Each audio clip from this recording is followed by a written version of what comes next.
అందరికీ నమస్కారం.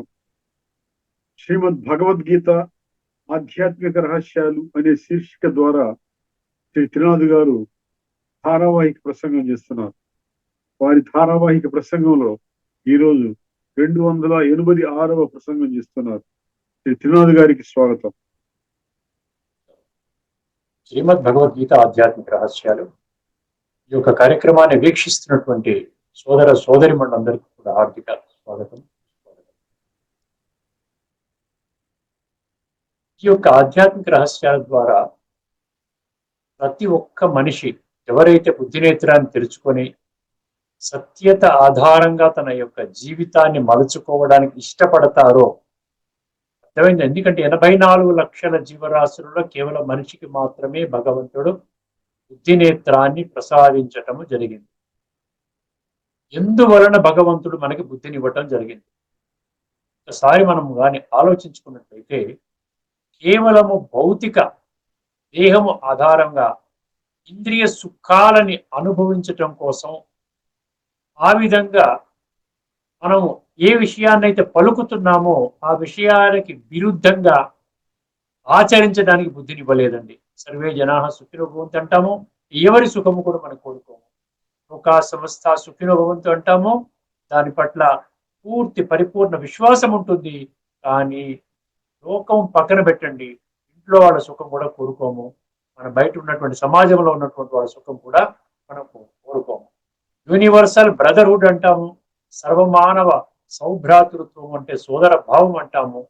ఎవరిని మనము సోదరుడిగా ఎలాగా ఈ విధంగా ప్రతి ఒక్కరు కూడా నాకు సోదరులు అవుతారు అని ఎప్పుడైనా మీరు అర్థం చేసుకోవడం ప్రయత్నం చేశారా? అన్నిటి కూడా బుద్ధినేత్రం తెరుచుకుంటే మనకు అర్థమవుతుందండి. బుద్ధినేత్రాన్ని తెరుచుకుంటే మనకు స్పష్టంగా అర్థమవుతుంది. వసుదైవ కుటుంబకం అని మనం ఆ మాటను మనం విశ్వసిస్తాము. అర్థమైన చరిత్ర పోతే మొత్తం పోయింది మనం విశ్వసిస్తాము. అని ఏదైతే ఇటువంటి ఒక నినాదాలు ఏవైతే దైవత్వాన్ని బోధించే నినాదాలు, మన యొక్క చరిత్ర నిర్మించే నినాదాలు, మన యొక్క జీవితాన్ని సమూలంగా ఉద్ధరించే నినాదాలని పరిపూర్ణంగా విశ్వసిస్తున్నప్పటికీ కూడా వాటిని ఆచరణలో పెట్టేటువంటి విధానము మనము దాని కొరకు ఒక 1% కూడా మనం సమయాన్ని కేటాయించట్లేదు, మన యొక్క బుద్ధిని వాడుకోవటం లేదండి. అందువలన ఈ యొక్క ఆధ్యాత్మిక రహస్యాలు మన జీవితాన్ని చాలా స్పష్టంగా, స్ట్రైట్ గా, ఆనెస్ట్ గా, అది ఉన్నది ఉన్నట్టుగా మనసులో సంకల్పము, మాట, కర్మ ఇవన్నీ సమానంగా చేస్తూ మన జీవితాన్ని సమూలంగా ఉద్ధరిస్తుందండి. సర్వశ్రేష్టంగా ఉద్ధరిస్తుంది. మనం రాబోయేటువంటి అతి త్వరలో ఈ భూమండలంపై రాబోతున్నటువంటి సత్య త్రేతాయుగాలు అనబడేటువంటి స్వర్గములో పాలు మోపడానికి తగిన అర్హత కేవలము ఈ ఆధ్యాత్మిక రహస్యాలు తెలుసుకోవడం వల్ల మాత్రమే మనకి లభిస్తాయి.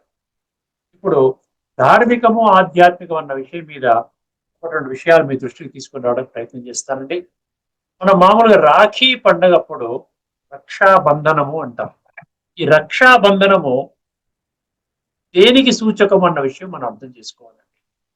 మామూలుగా ఒక సిస్టర్ బ్రదర్ కి ఆ విధంగా కట్టేటువంటి ఒక ఆనవాయితీ, ఒక ట్రెడిషన్, ఒక కన్వెన్షన్ అది వర్తమాన సమాజంలో నెలకొని ఉన్నది. అని ఎంతవరకు అది కరెక్ట్? ఒకసారి ఆలోచించండి. ఇది ధార్మికంగా, భౌతికంగా మనం రక్షాబంధనము అంటే ఒక సిస్టర్ బ్రదర్ కి సంబంధించిన ఒక పండగ. ఏ విధముగా సిస్టర్ కి బ్రదర్ రక్షణ ఏ విధంగా ఇస్తారు? సిస్టర్ ఇండియాలో ఉంటారు, బ్రదర్ అమెరికాలో ఉన్నారు. ఇది చాలా సాధారణంగా జరిగే విషయము. ఇప్పుడు సిస్టర్ ఏం చేస్తారు ఏమంటే, ఆ చెల్లెలు అక్కగాని ఏం చేస్తారండి, కొరియర్ ద్వారా మీకు రాఖీ పంపిస్తారు. పంపించిన తర్వాత వారు ఏం చేస్తున్నారు, వారు కొంత ధనాన్ని ట్రాన్స్ఫర్ చేస్తూ ఉన్నారు గిఫ్ట్ రూపంలో. ఆ సిస్టర్, ఇది పలానా ఈ యొక్క రక్షాబంధన పండగ సందర్భంగా నీ రాఖీ నాకు అందింది, ఈ విధంగా నేను నీకు గిఫ్ట్ కింద నేను $100 పంపిస్తున్నాను, తీసుకోండి. ఇక్కడ రక్షాబంధనం అంటున్నాం కదా, రాఖీని రక్షాబంధనం అంటున్నాం కానీ రక్ష ఎక్కడ ఉందండి? రక్షణ ఉందా?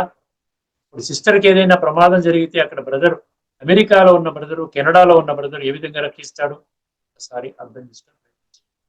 అందుకని ఆధ్యాత్మిక జగత్తులో రక్షాబంధన మహోత్సవానికి అత్యంత ప్రాధాన్యత ఉంది. ఎందుకంటే ఇక్కడ రక్షా బంధనము, ఆ బంధనము, ఆ రాఖీ అనేది ఈ పరమాత్మ ఆత్మకి ఇచ్చేటువంటి రక్షణ.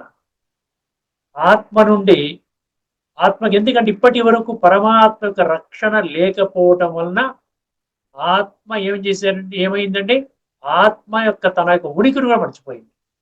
దైహిక భ్రాంతిలో పడిపోయి రకరకాల విషయ వికారాల వలయంలో ఆ విధంగా మునిగి తేలుతూ ఆ విధంగా పాడైపోయింది. ఆత్మ కుళ్ళిపోయిందని చెప్పొచ్చు.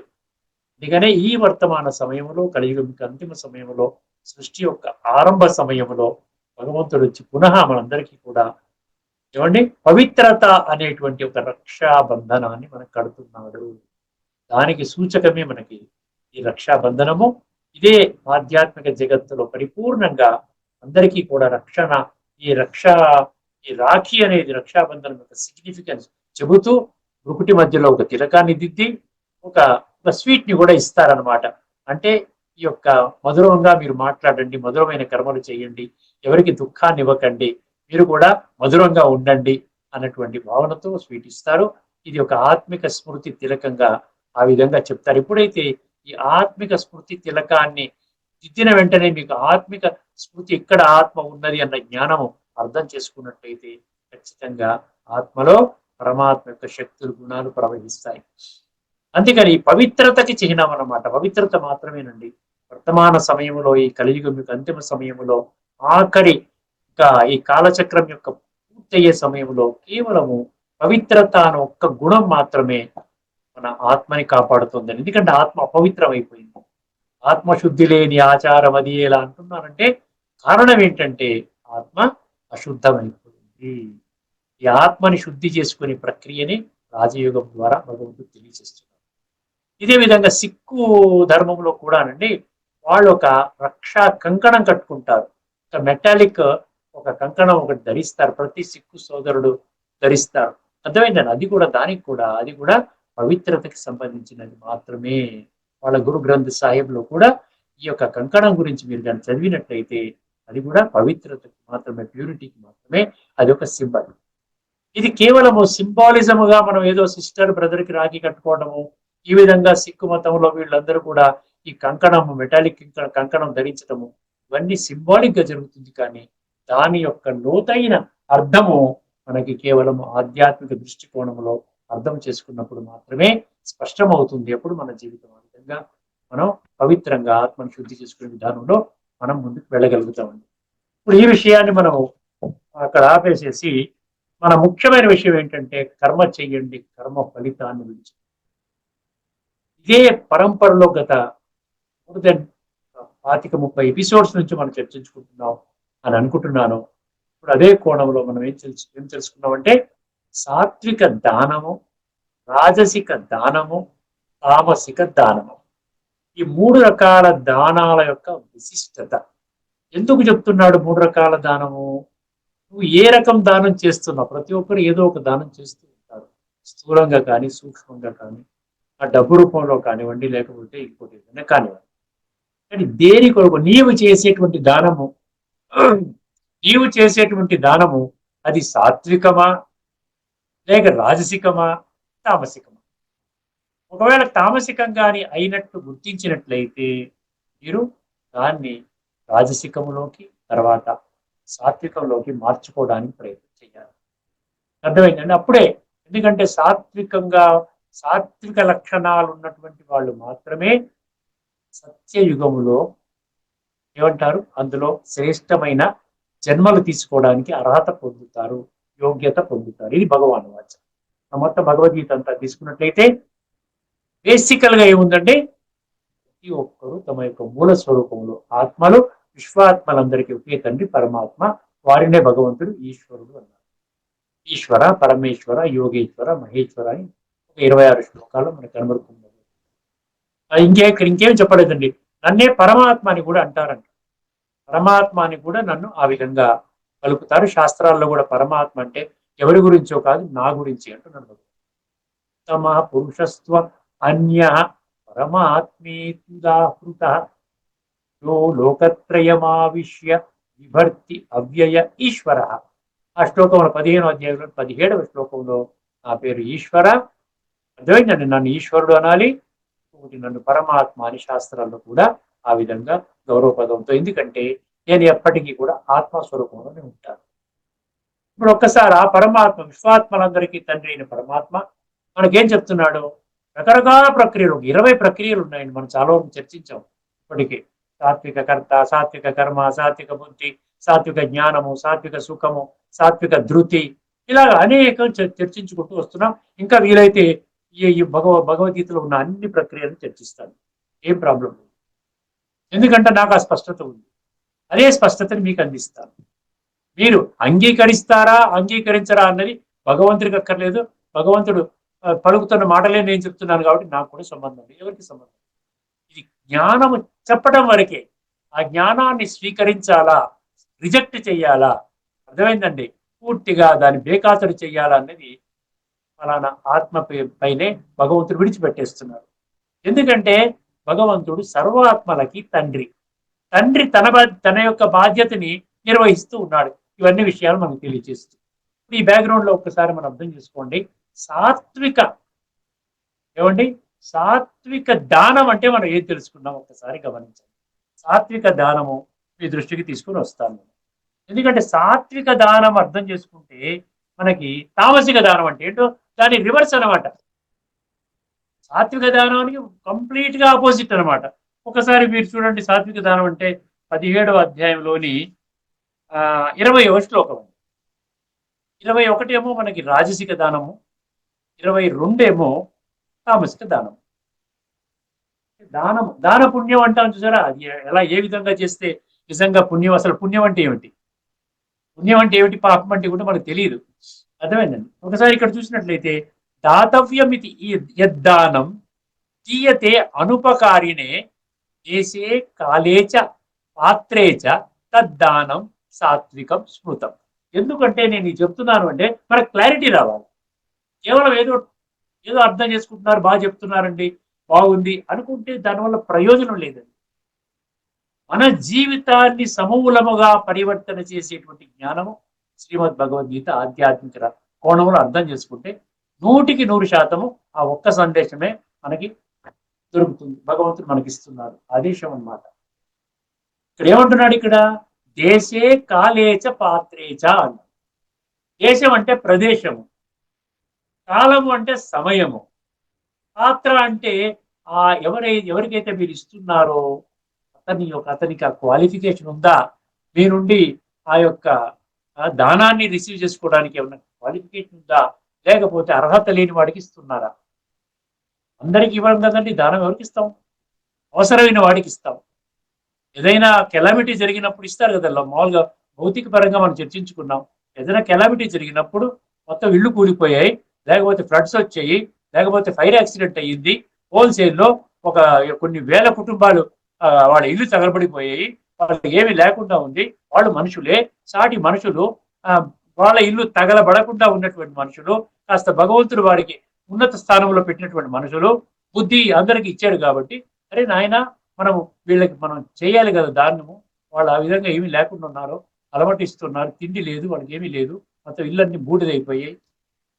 అలాంటప్పుడు మనం ఏం చేస్తున్నాం? ఎప్పుడు చెన్నైలో వచ్చింది, నేను చెన్నైలో ఉన్నాను, అర్థమైందండి. అప్పుడు రకరకాలుగా దాను ఈ రాజయోగ శిక్షణ కేంద్రాల వాళ్ళు కూడా అక్కడంతా చెన్నైలో 2015 నాకు బాగా గుర్తు, 3 రోజులు 4 రోజులు మేము హోటల్లోనే ఉండిపోయాం, గెస్ట్ హౌస్ లోనే ఉండిపోయాం. మొత్తం అంతా కూడా నీ లోతు ఈ వరకు మోకాలు లోతు వాటర్ వచ్చేసింది. మొత్తం సిటీ అంతా కూడా ఎక్కడికి వెళ్ళడానికి వీళ్ళకి. 6 సంవత్సరాలు చెన్నైలో ఉన్నాం, 2015 నుంచి 2020. అర్థమైందండి. సో ఇలాంటి సందర్భాలు ఏం చేస్తున్నాం? బోట్స్ నడిపించారు, సిటీలో పడవలు నడిపించారు. అర్థమైందండి. అక్కడ అది అనమాట భౌతికంగా ఆలోచించినట్టు. అటువంటి క్లిష్ట సమయంలో ప్రతి ఒక్కరు కూడా దుప్పట్లు ఇచ్చారు, అవి ఇచ్చారు, ఇవి ఇచ్చారు. ఇవి రాజయోగ మా శిక్షణా కేంద్రాలు కూడా వాళ్ళు కూడా చాలా డొనేషన్ కలెక్ట్ చేసి అందరికీ ఇవ్వడం జరిగింది. ఇప్పుడు ఒకసారి ఇది మనం అర్థం చేసుకున్నాం. ఇప్పటికే మళ్ళీ మనం చర్చించక్కర్లేదు. ఇప్పుడు దీనికి రివర్స్ గా ఉన్నటువంటి తమోక దానం, తామసిక దానం అంటే ఏంటో మనం తెలుసుకున్నాం. అక్కడ ఏమన్నాడు? అక్కడ దేశే కాలేచ పాత్రే అన్నాడు. అర్థమైంది? ఇక్కడేమంటున్నాడు? అదేశ కాలే. అర్థమైందండి. అంటే అనువైన ప్రదేశం కాదు, మీరు ఇవ్వడానికి అనువైన సమయం కూడా కాదు. అంటే రాంగ్ టైము రాంగ్ ప్లేస్ లో ఇస్తున్నారంట. అది ఏంటో చూద్దాం. ముందు మనం బేసికల్గా అర్థం చేసుకుంటే తర్వాత దాన్ని మనకు ఎగ్జాంపుల్స్ ఇచ్చి మనం చర్చించుకోవచ్చు. మీరు ఏ ప్లేస్ లో అయితే మీరు ఇవ్వకూడదో ఆ ప్లేస్ లో ఇస్తున్నారు, అది కరెక్ట్ కాదంటున్నారు. ఏ సమయంలో మీరు ఇవ్వకూడదో ఆ సమయంలో మీరు ఇస్తున్నారు, అది కరెక్ట్ కాదంటున్నారు. అదేశకాలే, తర్వాత ఏమన్నాడు, అదేశకాలే యద్దానం అపాత్రేభ్యశ్చ దీయతే. అదేశకాలే యద్దానం అపాత్రేభ్యశ్చ దీయతే అసత్కృతం అవజ్ఞాతం తామసముదాహృతం. ఏమి అది అందంగా ఏమీ లేదండి, చాలా ఈజీ అనమాట, చాలా ఈజీ. కేవలం మనకేంటంటే ఇందులో ఈ శ్లోకం ద్వారా భగవంతుడు నాకు ఇచ్చిన సందేశం ఏమిటి తెలుసుకోవాలి, పట్టుదల ఉండాలన్నమాట. అందుకనే సాత్విక ధృతి అన్నాడు, సాత్విక బుద్ధి అన్నాడు, సాత్విక జ్ఞానం అన్నాడు. ఎందుకంటున్నాడు ఇవన్నీ చెప్పాల్సిన అవసరం ఏంటి భగవంతుడికి? ఎక్కడో దగ్గర నా బిడ్డకి టచ్ అవుతుంది, నన్ను తెలుసుకోవడానికి ఉత్సాహం చూపిస్తాడు, ఇప్పుడున్నటువంటి జీవితం ప్రకారంగా బాగుపడటం లేదు, దిగజారుతున్నాడు కానీ ఎదగటం లేదు, నేనేమో తండ్రిని, నన్ను గుర్తించలే, నేను బిడ్డగా గుర్తించాను, ఎందుకంటే మొత్తం అంతా భూమండలం మీద ఉన్న 850 కోట్ల మంది నా పిల్లలు. చూడండి ఎటువంటి పరిస్థితిలో భగవంతుడు ఉన్నాడు చూడండి. భగవంతుడు మనకి ఇన్ని కోణాలలో ఒకటే సింపుల్ సందేశం. ఆ సింపుల్ సందేశం ఏంటి? నీవు మూల స్వరూపంలో ఆత్మవి. ఇది ఫండమెంటల్. దీనేమనొచ్చంటే ఆధ్యాత్మిక, ప్రాథమిక ఆధ్యాత్మిక మూల సిద్ధాంతం అనొచ్చు. Fundamental, fundamental philosophy. సిద్ధాంతం అంటే ఫిలాసఫీ, తత్వం, దాన్ని తత్వం అంటారు. అర్థమైందండి? ఇప్పుడు ఈ యొక్క ఫండమెంటల్ ఫిలాసఫీని మర్చిపోయాం మనం. ఏమంటున్నాడు? 850 కోట్ల మనుషులు తమ యొక్క మూల స్వరూపంలో ఆత్మస్వరూపాలు. వారు ఈ దేహాన్ని ధరించి ఈ యొక్క సృష్టి నాటక రంగంపై తమ యొక్క విద్యుక్త పాత్రని అభినయిస్తారు. ఈ అభినయించే క్రమములో 3 రకాల కర్మలు చేస్తారు. సాత్విక కర్మ, తామసిక కర్మ, రాజసిక కర్మ, తామసిక కర్మ. దాని అనుగుణంగా మంచి సంస్కారాలు, మధ్యస్థ సంస్కారాలు, చెడు సంస్కారాలు. ఈ చెడు సంస్కారాలు అంటే కనిష్ట సంస్కారాలు, అధమ సంస్కారాలు, తమో ప్రధాన సంస్కారాలు. ఈ సంస్కారాలతోనే మొత్తం యావత్ ప్రపంచం అంతా మునిగిపోయి ఉన్నది. ఎందుకంటే వాళ్ళు తమ యొక్క మూల సిద్ధాంతమైన ఆత్మస్వరూపాన్ని మరచిపోయారు. ఎంత సింపుల్ నాలెడ్జ్ అండి ఇది. దీనికి పెద్ద ఏమైనా కష్టం? ఇదే ఉంది నాలెడ్జ్, ఇదే జ్ఞానం అంటున్నాడు. నేను ఆత్మని, ఇది నా శరీరం, ఇదే జ్ఞానం. అర్థమైందండి? ఇప్పుడు ఒక్కసారి మీరు ఈ ఫండమెంటల్ ఇంత సింపుల్ జ్ఞానాన్ని కేవలం ఒక పేజీలో ఈ యొక్క జ్ఞానాన్ని చెప్పి భగవంతుడు వెళ్ళిపోవచ్చు.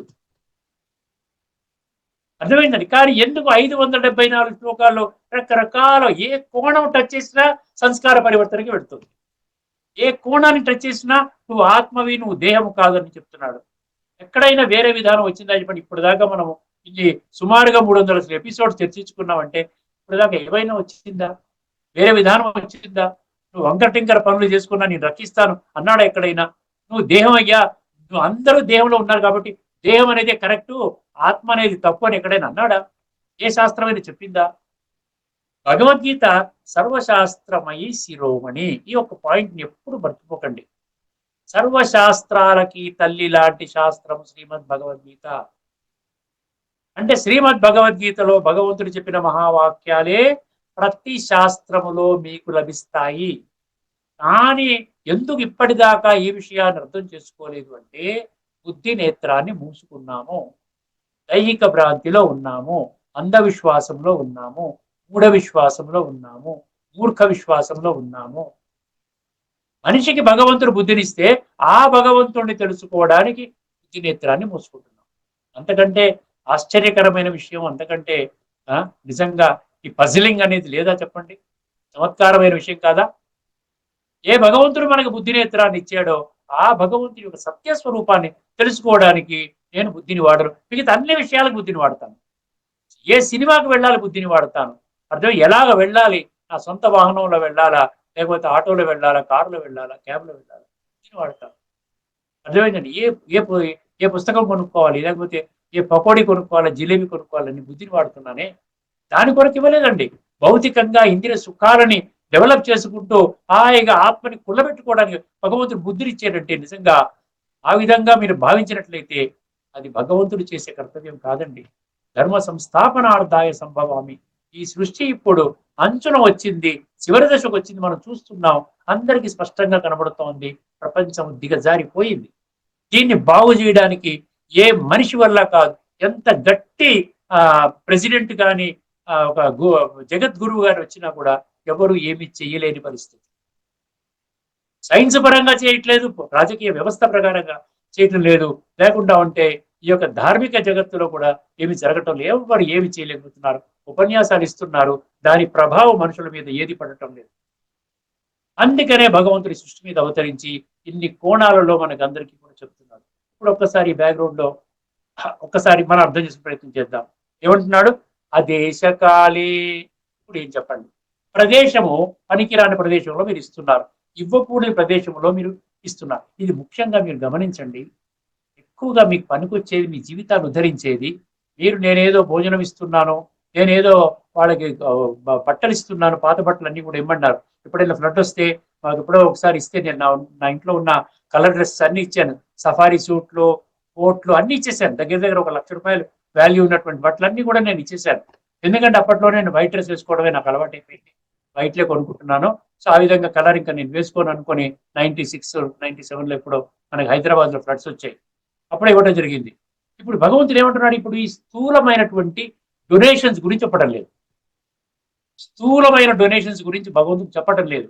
భగవంతుడు చెప్పేది ఆధ్యాత్మిక డొనేషన్, స్పిరిచువల్ నాలెడ్జ్ని మనం డొనేట్ చేయాలి. అర్థమైందండి? స్పిరిచువల్. ఎందుకంటే భగవద్గీత ఎప్పుడు మర్చిపోకండి, మనం ప్రతి ఎపిసోడ్లో ఆల్మోస్ట్ చెప్తున్నాం. ఏంటండి? శ్రీమద్ భగవద్గీత ఆధ్యాత్మిక జ్ఞానము, ఆధ్యాత్మిక విద్య, స్పిరిచువల్ నాలెడ్జ్. అధ్యాత్మ విజ్ఞానం 10వ అధ్యాయంలో 32. తిరుగులేని, తిరస్కరించలేని సత్యం. మీరు ఈ కోణంలో అర్థం చేసుకున్నప్పుడే భగవద్గీత నా గురించి అన్న విషయం అర్థమవుతుంది, నేను ఆత్మని అన్న విషయం అర్థమవుతుంది. ఆ కోణాన్ని విస్మరించినట్లయితే వాళ్ళు మీరేం అర్థం చేసుకుంటారు? మనకి సంబంధం లేనట్టుగా అర్థం చేసుకుంటాం. కురుక్షేత్రము, యుద్ధరంగము, కౌరవులు, పాండవులు, అర్జునుడు, శ్రీకృష్ణుడు, ఆ విధంగా గీతా జ్ఞాన బోధ, తర్వాత యుద్ధం చేశాడు, గెలిచాడు, అందరూ చనిపోయారు, ఎంతో ఆస్తి నష్టం, ప్రాణ నష్టం జరిగింది. 5గురు పంచపాండవులు హిమాలయ పర్వతాల్లో కరిగిపోయారు. ఒక్క ధర్మరాజు, ఒక కుక్క మాత్రం మిగిలింది. అందరితో క్లోజ్. నా జీవితం ఏ విధంగా మారింది? చాలా గంభీరమైన విషయం అండి, గుహ్యమైన విషయం. అందుకనే భగవద్గీతలో 18:63 ఏమన్నాడు? ఇది తే జ్ఞానమాఖ్యాతం గుహ్యాతి గుహ్యతరం మయా జిమృషైత దశేషేణ యథేచ్ఛసి తథా కురు అనేసాడు ఒక్కసారి. ఎందుకంటే ఎంత చెప్తాడు? 18వ అధ్యాయంలో చెప్పాడు. ఈ శ్లోకం 18వ అధ్యాయంలో 63వ శ్లోకంలో చెప్పాడు. మొదటి నుంచి చెప్పుకుంటూ వస్తారు. 2వ అధ్యాయం నుంచి భగవాను వాచ ప్రారంభమైంది. అక్కడి నుంచి 17 అధ్యాయాలు చెప్పి ఇంకా చివరిన నీకు ఎలా తోస్తే అలా చేసుకోనైనా యథా ఇచ్చ తథా కురు అన్నాడు. అదే గుహ్యాతి గుహ్యతరం అన్నాడు. మరి ఏం తెలుసుకున్నాం గుహ్యాతి గుహ్యతరం అంటే? నన్ను ఎవరు పని కనిపెట్టలేదు అన్నాడు 7:26లో. కొద్దిమంది మాత్రమే తెలుసుకుంటారు 7:3లో అన్నాడు. ఇది ఆఖరి జన్మ 7:19 అన్నాడు. సంస్కారాలు మాత్రమే తీసుకెళ్తామని 13:21, 15:8లో అన్నాడు. దివ్య గుణాలన్నీ కూడా 26 దివ్య గుణాలు 16 అధ్యాయాలు 1, 2, 3 చెప్పాడు.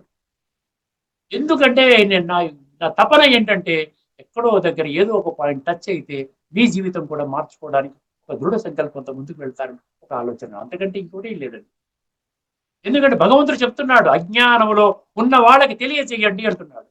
ఇదే విధంగా ఈ పంచఖండాలలో ఈ యొక్క రాజయోగ శిక్షణా కేంద్రాల్లో ఇన్ని లక్షల మంది ఎవరైతే ఉన్నారో వాళ్ళు అదే పని చేస్తున్నారు. వాళ్ళకే డైరెక్షన్ అన్నమాట. ఎవరికి చెయ్యాలి, ఏ ప్రదేశంలో చెయ్యాలి, ఏ సమయంలో చెయ్యాలి, ఏ పాత్ర ఉన్న వాళ్ళకి చెయ్యాలి. ఒకసారి అర్థం చేసుకోండి, మీకు ఈజీగా అర్థమవుతుంది. అదేశకాలి అంటే ఏమిటి? ప్రదేశము అనువు కాని చోట అధికులం అనరాదు అనేదో విన్నాను. అనువు కాని చోట మీరు ఇప్పుడు భగవద్గీత నేను ఉన్నానండి, నేను భగవద్గీత చెప్తున్నాను, చాలా ఎన్నో సంవత్సరాల నుంచి చెప్తున్నాను. అర్థమైందండి. నేను ఒక మ్యారేజ్కి వెళ్తున్నాను, ఏదో క్లోజ్ ఫ్రెండ్ మ్యారేజ్కి వెళ్తూ పిలిచారు. ఆ మ్యారేజ్ పార్టీలో అంతా సౌండ్ మ్యూజిక్ పెడుతున్నారు, అక్కడ అంతా పాటలు పాడుతున్నారు, మంత్రాలు చదువుతున్నారు. ఆ టైంలో మీరంతా ఆపండి, నేను భగవద్గీత చెప్తున్నాను, భగవంతుడు సృష్టి మీద అవతరించాడు, ఇప్పుడు మీరందరూ వినండి, అవన్నీ మిగతావన్నీ పక్కన పెట్టండి, నేను ఒక అరగంట టైం ఇవ్వండి నాకు, నేను భగవంతుడి గురించి చెప్తున్నాను అంటే అది సత్యమే. భగవద్గీత ద్వారా భగవంతుడు వచ్చాడు అన్నమాట తిరస్కరించలేని సత్యము, తిరుగులేని సత్యము. కానీ అది అనువైన ప్రదేశం, అది అక్కడ వాళ్ళు వింటారా, లేక నిజంగా ఒక అపహాస్యం చేస్తారా నన్ను? మీరు వెళ్ళిపోండి సార్, మీరు డిస్టర్బ్ చేయకండి మమ్మల్ని, ఇదంతా కూడా ఇది వివాహ వేదిక, ఇక్కడ ఈ కార్యక్రమంలో మీరు భగవద్గీత చెప్తారంటారేంటి, లేకపోతే రాజయోగ మెడిటేషన్ చెప్తారంటారేంటి, మీరు మీరు రాకండి, మీరు నిషిద్ధం, మీరు చేయకండి, మీరు ఏదో వచ్చి ఆశీర్వదించండి కావాలంటే, అంతేగాని జ్ఞానం చెప్పకండి. అది అనువైన చోటు కాదు. అర్థమైందండి? అనువైనటువంటి సమయం కూడా కాదు. అంటే ఇక్కడ ఎందుకు చెప్తున్నాడు అంటే, జ్ఞానం ఎక్కడ చెప్పాలి? మన రాజయోగ శిక్షణా కేంద్రాల్లో, అక్కడ అక్కడ ఉన్నటువంటి రాజయోగ శిక్షణా కేంద్రం యొక్క కోర్స్ రూమ్ అని ఉంటుంది. ప్రతి సెంటర్లో ఒక కోర్స్ రూమ్ అని ఉంటుంది. అక్కడ చక్కటి వైబ్రేషన్స్ ఉంటాయి. ఆ సెంటర్లో వెళ్ళగానే పవిత్రత వాతావరణం ఉంటుంది. అక్కడికి ఎవరైతే జిజ్ఞాసు ఎవరైతే ఉన్నాడో అతను వస్తాడు, తెలుసుకుందామనే తపనతో వస్తాడు. వాడు టైం అడుగుతాడు, రేపు పొద్దున్న 5 నుంచి 6 మధ్యలో వస్తానండి, నాకు 7 తర్వాత నేను రాలేను అసలు, నాకు 5 నుంచి 6 అంటే 5 నుంచి 6 కూడా చెప్తారు. అనుకూలమైన టైం చెప్తారు, ఎక్కడ ఏమీ లేదు, ఎటువంటి ఫీజు కూడా లేదు. అప్పుడు వారే వచ్చి తెలుసుకోవాలన్న తపనతో, నేను వింటానండి, నాకు చెప్పండి రాజయోగము, భగవంతుని యొక్క తత్వాన్ని మీరు బోధిస్తున్నారు, మా కొంతలో కొంత అర్థమైంది, ఇంకా స్పష్టంగా తెలుసుకుందామని ఈ 7 రోజుల కోర్సు ప్రతిరోజు ఉదయం 5 నుంచి 6 లోపల నేను ఇక్కడ ఉంటాను, మీరు నాకు చెప్పండి, వాళ్ళకి చెప్పాలి. కానీ ఎక్కడో వెళ్ళి, ఎక్కడో సినిమా హాల్లో చెప్తాను, లేకపోతే మ్యారేజ్ ఫంక్షన్లో చెప్తాను, లేకపోతే సినీ ఆర్కెస్ట్రా జరుగుతుంటే అక్కడ మధ్యలో ఆపమని చెప్పి, లేకపోతే ఆడియన్స్ మధ్యలో కూర్చుని భగవంతుడు వచ్చాడు అని చెప్తే అపహాస్యం చేయరండి. అదేశకాలే అర్థం, యద్దానం దీయతే, ఏమన్నాడు ఇక్కడ? అదేశకాలే యద్దానం అపాత్రేప్యశ్చ. ఇక్కడ అపాత్ర అంటే ఏమిటి తెలుసుకుందాం. అదేశకాలే మనకు అర్థమైంది, ఎక్కడ ఇవ్వాలి అర్థమైంది. మనం డొనేట్ చేయవలసింది ఏంటంటే జ్ఞానము డొనేట్ చేయాలి, ఆధ్యాత్మిక జ్ఞానము డొనేట్ చేయాలి. అంటే ఆత్మ యొక్క పరిచయం ఇవ్వాలి, పరమాత్మ యొక్క పరిచయం ఇవ్వాలి, రాజయోగం యొక్క పరిచయం ఇవ్వాలి, సృష్టి ఈ చక్రం యొక్క సత్య త్రేతాక ద్వాపర కలియుగాల యొక్క సృష్టి చక్రం యొక్క పరిచయం ఇవ్వాలి. కల్ప వృక్షం అని ఒకటి వస్తుంది, అదేవిధంగా రకరకాలుగా చిత్రాలు ఉంటాయి, ఆ చిత్రాల ఆధారంగా ఇవన్నీ పరిచయం ఎక్కడ ఇవ్వాలి? అనుకూలమైనటువంటి అనువైనటువంటి సమయంలో, అనువైనటువంటి ప్రదేశంలో ఇవ్వాలి. ఇప్పుడు అపాత్రేభ్య అంటే ఎవరికి ఇస్తున్నారు మీరు? ఈ యొక్క జ్ఞానాన్ని ఇష్టం లేని వాడికి ఇస్తున్నారు అనుకోండి. ఎక్కడో ఒక సభలో కూర్చుని ఆ పక్కన కూర్చున్న వాడికి, ఏమండి మీరు జ్ఞానం వినండి, నేను చెప్తున్నాను, ఇంకా సభ మీటింగ్ స్టార్ట్ అవ్వలేదు అంటే వింటాడా?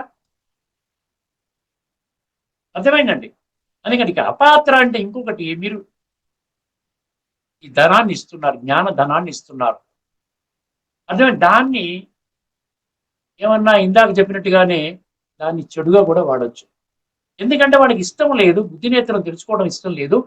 నరాల్లో కూడా భగవద్గీత అంటే ఒక విధానం స్పష్టమైపోయింది, ఆల్రెడీ ఉండిపోయింది. అయినా నువ్వు విన్న విధానం కాదు, నువ్వు విన్న విధానం ద్వారా నువ్వు ఆ స్వర్గానికి వెళ్ళలేవు, ఇవన్నీ చెప్తే ఇష్టపడిన వాడికి వింటాడా? ఇష్టం లేని వాడు వింటాడా? అపాత్రుడికి ఇవ్వకూడదు. అదే భక్తి మార్గంలో కూడా ఏం చెప్తారు? భౌతిక మార్గంలో కూడా ఎవరికైనా నువ్వు డబ్బు ఇచ్చావనుకో, ఎవరికి ఇవ్వాలి? ఒక తాగుబోతుకి ఇచ్చావనుకో, ఏమవుతుందండి? వాడు దాన్ని ఏం చేస్తాడు? ఆ డబ్బును వాడుకుని తాగి తందనాలాడి సమాజంలో ఒక అల్లకొల్లను సృష్టిస్తాడు, హాని కలిగిస్తాడు, నష్టం జరుగుతుంది. దానికి ఎవరు కారణమయ్యారు?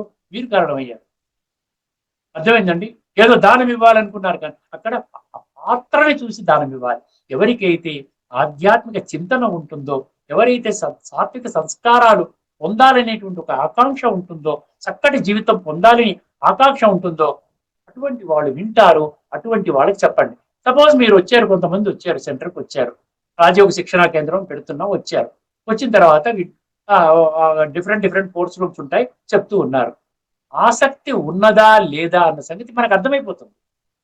నాడి చూసి వైద్యం ఇస్తాడు అంటారు చూసారా, మనకు అర్థమైపోతుంది. అవతల వ్యక్తి యొక్క రెస్పాన్స్ మనకి ఎట్లా ఉంటుంది?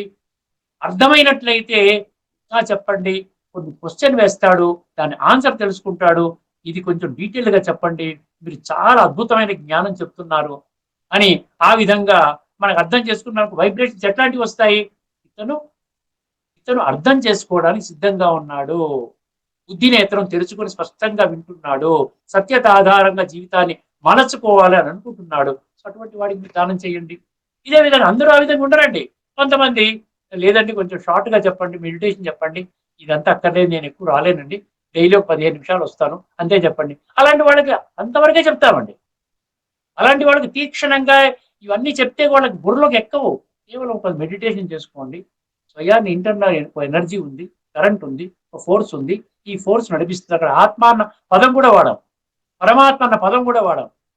అర్థమైంది. ఒక సుప్రీం ఎనర్జీ, ఒక ఒక సెల్ఫ్ ఎనర్జీ, అలా ఏదో కొన్ని పదాలు వాడి మరి అంటే ఎలాగ ఎవరికి అల్టిమేట్ గా నా ఆబ్జెక్టివ్ ఏంటి, అల్టిమేట్ గా నా లక్ష్యం ఏమిటి, భగవంతుని యొక్క ధర్మ సంస్థాపన కార్యక్రమాన్ని సమర్థించే కర్మలు చెయ్యాలి.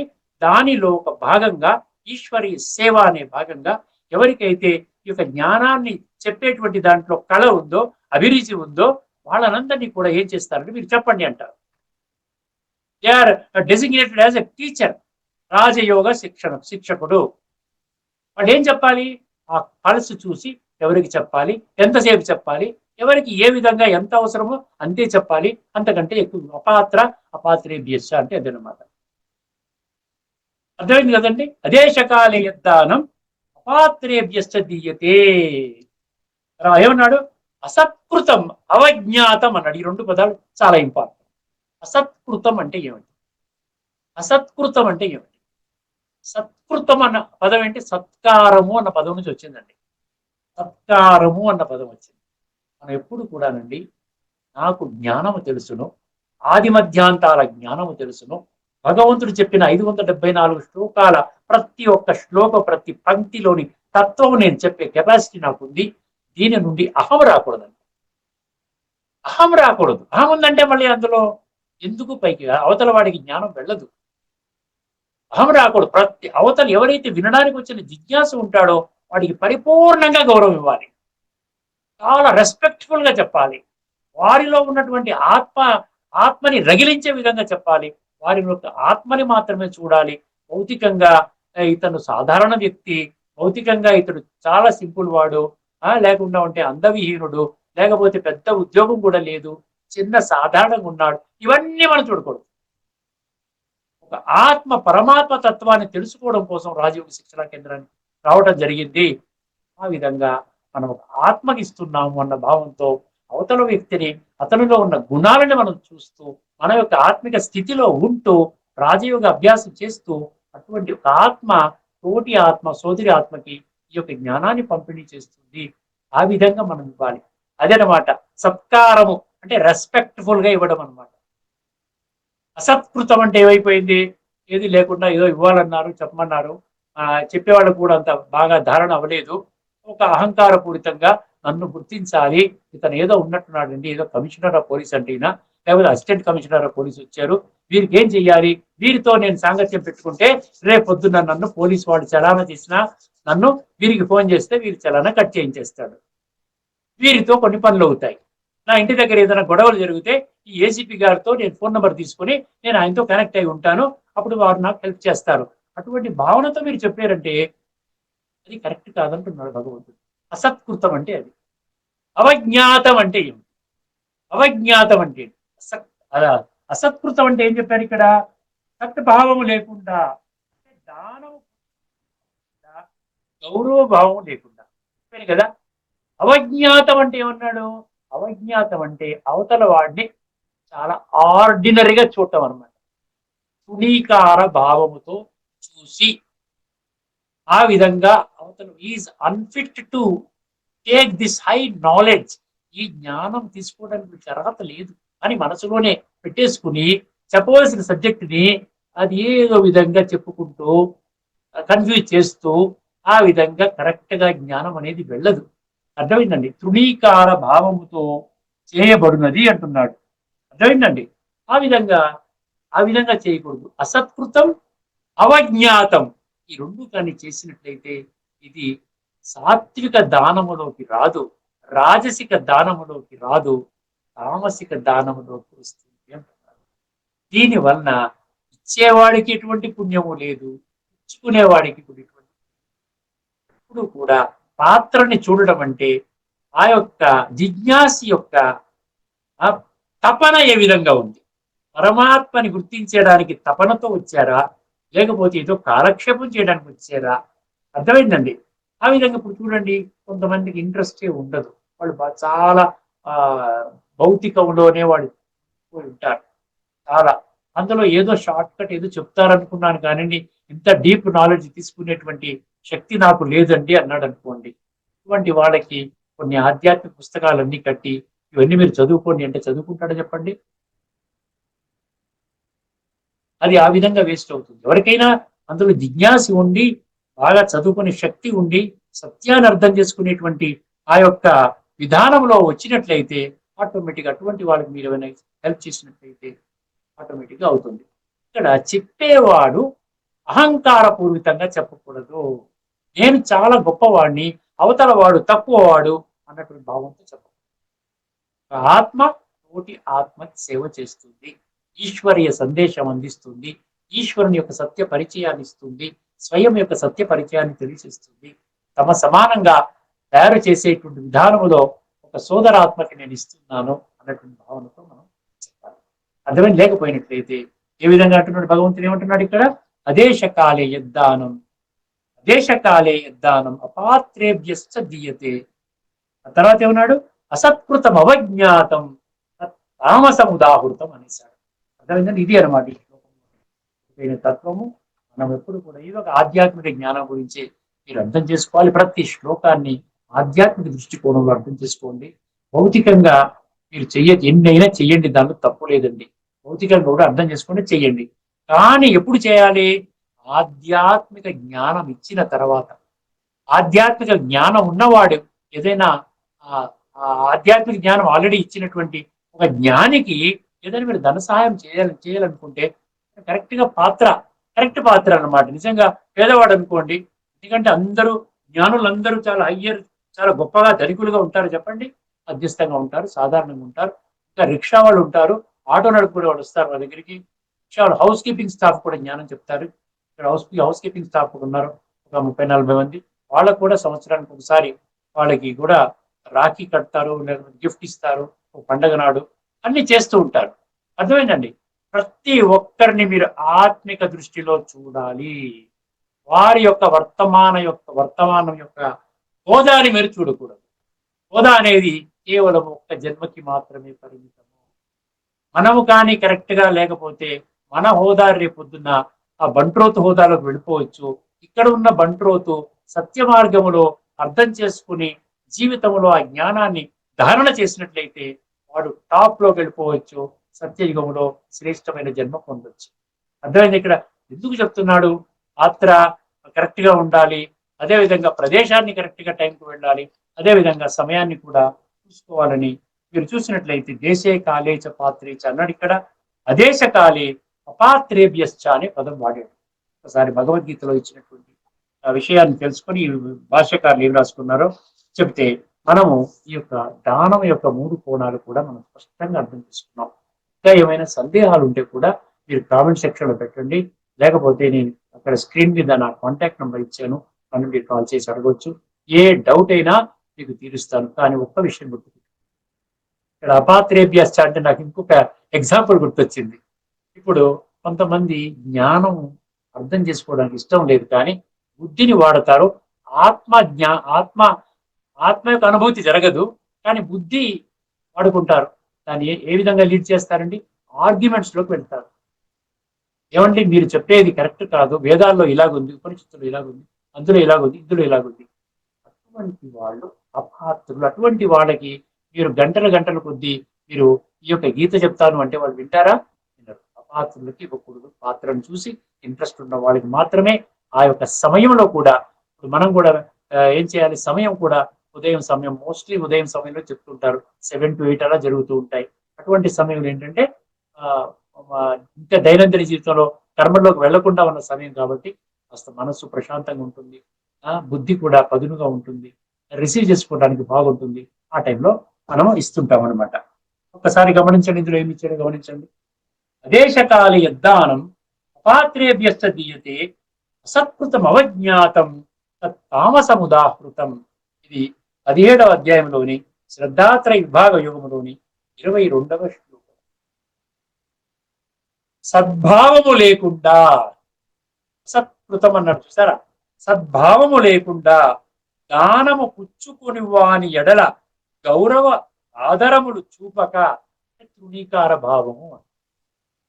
ఆర్డినరీగా ఏదో నేను చాలా గొప్పవాడిని, నాకు అన్ని తెలుసును, నా అంత గొప్పవాడు లేడు, అర్థమైందండి, వీడు ఆర్డినరీ ఫెలో, ఏదో చెప్పమని చెప్పారు నాకు చెప్తున్నాను అని కొంచెం తృణీకార భావంతో, చాలా ఇన్సల్టింగ్ గా, హ్యూమిలియేటింగ్ గా ఆ విధంగా అవతల వ్యక్తిని ఆ యొక్క జ్ఞానాన్ని దానాన్ని తీసుకునేటువంటి వాడిని ఆ విధంగా భావించడం అన్నమాట. ఇక్కడ అదే పాయింట్ చెప్తున్నాడు. సద్భావము లేకుండా దానము పుచ్చుకొని వారి ఎడల గౌరవాదరములను చూపక తృణీకార భావములతో చీకొట్టుచు అయోగ్యులకును అపాత్రులకును చేయబడు దానము దేశ కాలోచితము కాని దానము తామస దానము అని అంటుడు. ఇక్కడితో మనం ఈ చర్చను చూద్దామండి. తదుపరి ఎపిసోడ్ లో మరొక అంశాన్ని తీసుకుందాం, మరొక అధ్యాయంలోకి వెళదాము. ఎందుకంటే 17వ అధ్యాయంలో ఈ భాగాలు మనం తెలుసుకుందాము. తర్వాత మరొక అధ్యాయంలోని ముఖ్య అంశాన్ని తీసుకుని ముందుకు రావడం జరుగుతుంది. సెలవు, అందరికీ నమస్కారం. లోకా సమస్త.